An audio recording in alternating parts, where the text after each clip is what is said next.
Olá pessoal, Felipe da Smart Planilhas, e nesse vídeo eu vou fazer uma demonstração do uso do Excel para planejamento de materiais. O produto final que nós vamos utilizar aqui como exemplo é uma bicicleta, então uma fábrica de bicicleta, que eu tenho a estrutura, né, dos produtos que compõem essa bicicleta, e é isso que nós vamos usar como estudo. Então essa bicicleta eu estou dividindo ela aqui no primeiro nível em 6 itens. Nós vamos usar essa estrutura que é mais simples. É evidente que eu poderia abrir a estrutura para mais itens, como é o caso ali da transmissão, e aí isso vai ficando cada vez mais complexo a estrutura, mas por hora nós vamos usar apenas esses itens. Então, vindo aqui agora para a planilha, eu tenho aqui como exemplo dois pedidos de venda. Um pedido é uma bicicleta Aro 20, onde eu tenho 15 unidades para ser entregue no dia 3/8, e o outro pedido é uma bicicleta Aro 12, onde eu tenho 5 unidades. Normalmente, um sistema ele vai te dar a quantidade de materiais que você precisa, né, já explodida, quais são os componentes para montar essa bicicleta. Como eu não tenho isso aqui, estou usando apenas o Excel, eu vou mostrar como que foi feito. Então veja aqui que esse código 1008, eu tenho uma aba aqui chamada Estrutura, e nessa aba Estrutura eu tenho a relação da coluna com o item pai e o item filho. Se eu vier aqui e selecionar o código 1008, eu vejo aqui à minha esquerda quais são os itens que eu preciso, né, os componentes da bicicleta Aro 20. Aqui tem, no caso, 6 componentes. Então seria aqueles dois pneus, o garfo, o quadro e assim por diante. Então eu tenho essa relação para todos os meus produtos finais. Então vou voltar aqui à minha estrutura normal, vou vir aqui para os pedidos, e aí como que eu fiz para conseguir gerar uma demanda de materiais com base nesses pedidos. Então vindo aqui nessa aba demanda, eu criei apenas uma macro que faz essa rotina de buscar lá na estrutura quais são os componentes. Então quando eu clicar aqui em gerar demanda, a planilha vai gerar uma demanda automática, me mostrando qual que é o número do pedido, qual que é o código do item filho, qual que é o componente, né, o nome dele, e a quantidade que eu preciso. Então vemos aqui que nessa seleção eu tenho o primeiro pedido, que é o final 01, que é no caso aqui a bicicleta Aro 20 de 15 unidades. Então minha demanda seria 30 pneus, 15 garfo, 15 quadro, 15 banco e assim sucessivamente. Então é dessa forma que eu estou gerando a minha demanda e agora nós vamos trabalhar com o Excel em cima dessa demanda. Então agora que nós entendemos como que é gerado a demanda, eu tenho uma cartela de pedidos aqui muito mais completa, ok? Que vai desde o dia 3/8 até o final do mês 12. Então, vindo aqui naquela minha aba demanda, eu vou gerar a explosão de todos os materiais que eu preciso para aqueles pedidos, e eu tenho esse resultado, que é ele que eu vou trabalhar agora com o Excel, para chegar no nível de informação que eu consiga tomar a decisão de comprar ou produzir, ok? Então, o que nós temos aqui? Temos o número do pedido, temos o código filho, a descrição do item que eu preciso, a quantidade total e a unidade. Então, eu preciso primeiramente agrupar esses itens, né? Porque se eu vier aqui como exemplo e fazer um filtro em qualquer um desses itens, eu vejo que ele vai se repetir na minha tabela porque ele está presente em vários pedidos. Então esse item pneu para aro 20, eu tenho aqui uma somatória total de 1.188 unidades. Mas eu não vou ficar somando um por um desses itens, ok? Então o que eu vou fazer? Eu preciso montar uma tabela dinâmica em cima dessa informação, mas antes de fazer a tabela dinâmica, é interessante que eu tenha aqui o prazo de entrega para cada um desses pedidos. Então eu vou colocar aqui uma coluna chamada prazo e vou fazer um PROC-V buscando através do número do pedido qual que é o meu prazo de entrega. Então vindo aqui em demanda, eu vou fazer a função igual PROC-V, abro parênteses, vou pegar o código do pedido, ponto e vírgula, vou vir aqui para a tabela de pedido de vendas, vou selecionar a coluna de pedido até a coluna do prazo, são 5 colunas, certo? 1, 2, 3, 4, 5. Então vou pôr o índice 5, ponto e vírgula 0 para correspondência exata. Caso você não tenha conhecimento do PROC-V, eu vou deixar na descrição um link para uma explicação mais completa. Então fechando aqui, eu vou dar Enter, ela já volta aqui para a minha tabela principal. E aqui eu tenho que esse pedido, final 01, o prazo de entrega dele é dia 3/8. Então agora eu posso simplesmente puxar isso para todos os meus itens e eu tenho todos os prazos aqui à frente, legal? Uma outra possibilidade é eu colocar aqui qual que é a semana de entrega desse pedido. Tem empresa que trabalha com a demanda semanal. Para fazer isso eu posso vir aqui e colocar igual a número num semana. Essa função vai retornar para mim qual semana do ano que eu tenho que entregar esse pedido. No caso aqui, refletiu a semana 32. Também posso puxar para todos os demais itens. E agora eu tenho informação do prazo e informação da semana. Com toda essa tabela pronta, eu vou selecionar ela inteira aqui. Vamos selecionar tudo, a tabela completinha até o final lá. Vou vir aqui em inserir tabela dinâmica. Ok. A planilha gerou uma nova tabela, certo? Uma nova planilha aqui, 09. E aqui eu vou começar a trabalhar a minha tabela dinâmica para chegar naquele nível de informação que nós falamos. O primeiro elemento que eu vou utilizar aqui vai ser o código. E eu vou arrastar ele aqui para as linhas. Olha só, eu vou soltar aqui. E a planilha já colocou todos os códigos dos produtos. Vou colocar agora a descrição, só clicando, ela já vai vir aqui. Só que perceba que ela veio para a linha de baixo, não é isso que eu quero em formato de tabela. Então eu vou clicar com o botão direito, vou vir aqui para a configuração do campo, vou selecionar a opção aqui Layout e Impressão, vou vir aqui, ó, mostrar rótulos de item no formato de tabela. Dou um OK, agora sim eu tenho a coluna de código e a coluna de descrição.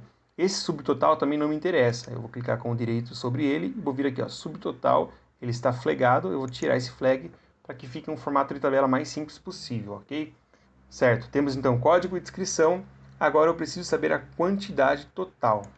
Então quando eu clico aqui em quantidade, ele já veio automático aqui para a soma de valores, ou eu poderia também arrastá-lo até os valores para ter a quantidade total para cada um desses itens. Olha que legal! Agora eu sei a quantidade total de pneu para aro 20 que eu preciso, sei a quantidade de banco e de todos os elementos somado. Já é uma informação bacana para se tratar. Porém, nós estamos tratando aqui um horizonte de 4 meses. Então, para mim é interessante, muitas das vezes, saber em que momento eu vou precisar e qual a quantidade necessária para atender aquele mês ou aquela semana.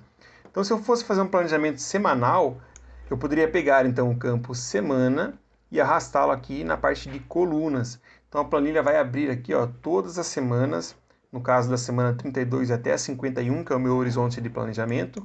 Aqui eu consigo saber a quantidade exata que eu vou precisar em cada semana. Também já é uma informação importante. Isso é uma possibilidade. Eu vou remover aqui a semana e vamos ver uma outra forma que dá para nós trabalharmos também. Veja aqui na parte direita que nós temos a opção também de trabalhar com o mês. Então, se eu pegar o mês e arrastar para a coluna, a planilha automaticamente já aloca a quantidade mensal para cada um dos itens. Ok? E aqui no final tem a quantidade total. Nesse formato ficou bacana. Se você precisar ver quais são os pedidos, né, para cada um dos itens, também é possível. Digamos que eu queira que apareça quais pedidos que compõem essa quantidade aqui de pneu para aro 20. Vindo aqui na parte dos campos, se eu clicar simplesmente em pedido, eu vou ter aqui abaixo todos os pedidos que compõem cada uma daquelas quantidades e em qual momento que eu estou precisando desses itens. Então você vê que a tabela dinâmica te dá bastante alternativas de análise. Eu não vou precisar agora desses pedidos, eu vou remover o pedido aqui e vou voltar para esse formato padrão. Agora o que eu vou fazer? Eu vou tirar essa informação da tabela dinâmica. Vou selecionar tudo aqui, copiar, clicar com o direito e colar especial, valores. Ok. Então não é mais uma tabela dinâmica, agora voltou a ser uma tabela de Excel normal, já com a demanda mensal. Então eu vou excluir essas linhas acima aqui que não preciso de nenhuma dessas informações. Essa somatória total abaixo também não faz sentido, certo? Então aqui eu tenho, vou pôr negrito o cabeçalho. Então aqui eu tenho a tabela com os itens e as quantidades mensais. O que eu poderia adicionar aqui para ficar mais completo? Eu posso trazer para essa tabela a minha quantidade em estoque para eu avaliar e também se eu tenho algum pedido de compra. Pedido de compra, de repente para chegar também deve ser considerado como saldo.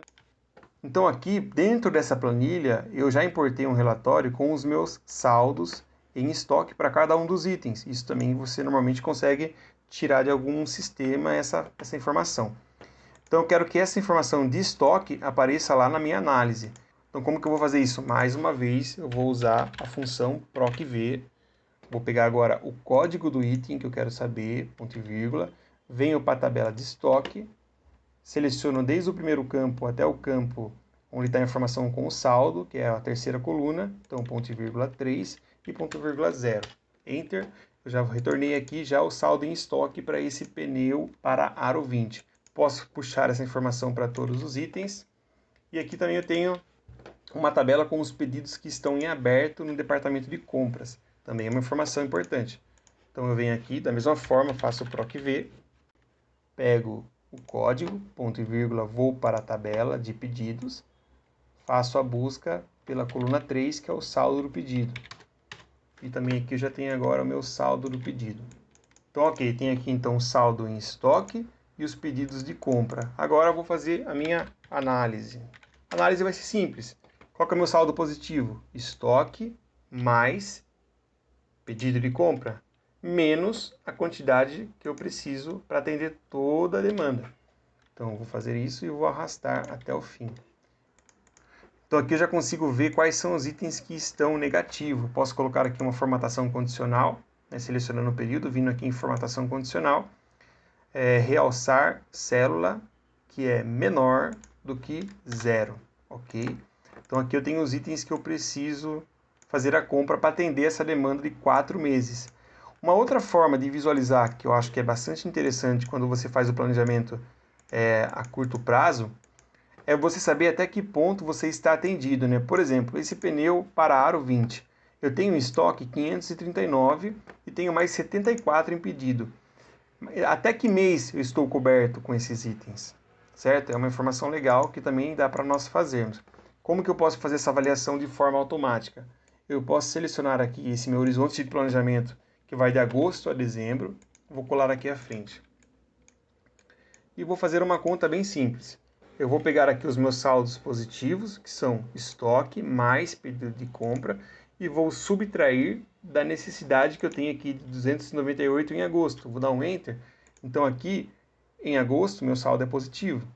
Posso pegar agora em setembro a quantidade que sobrou em agosto, que é 315, menos a quantidade de setembro na necessidade, 218. E aqui eu tenho 97. Feito isso uma vez, eu copio isso e colo para os meses setembro, outubro, novembro e dezembro. Aí perceba que ele começa positivo e depois ele passa a ser negativo. Fiz isso para uma linha, posso puxar para as demais, que a lógica vai ser a mesma. Agora eu tenho aqui um horizonte até onde estou coberto. Aqui nós podemos também colocar uma formatação condicional, né, vindo aqui em formatação condicional. Eu acho legal essa informação aqui de barra, que ela vai mostrar aqui bem de forma visual o que está positivo, o que está negativo, né? Até onde estamos cobertos. Então, com o filtro, eu consigo saber a quantidade exata que eu preciso para um mês. Então, vindo aqui, por exemplo, no mês de agosto, eu vou vir aqui em filtro de números, é menor do que 0, dou um OK, e vai aparecer aqui que o banco de molas eu preciso de 35 unidades. Claro que aqui a tabela está pequena, não faz muito sentido, mas se você faz isso com uma tabela bem extensa, esse filtro vai te ajudar muito. Por exemplo, se eu vier aqui em outubro, vou vir em filtro de números, o que é menor do que 0, dou um OK, e eu sei aqui quais são os itens que eu preciso estar comprando no mês de outubro e quais são as quantidades. Certo, pessoal? Então essa é a dica de hoje, como fazer uso do Excel para planejamento de materiais. Espero que tenham gostado. Até a próxima!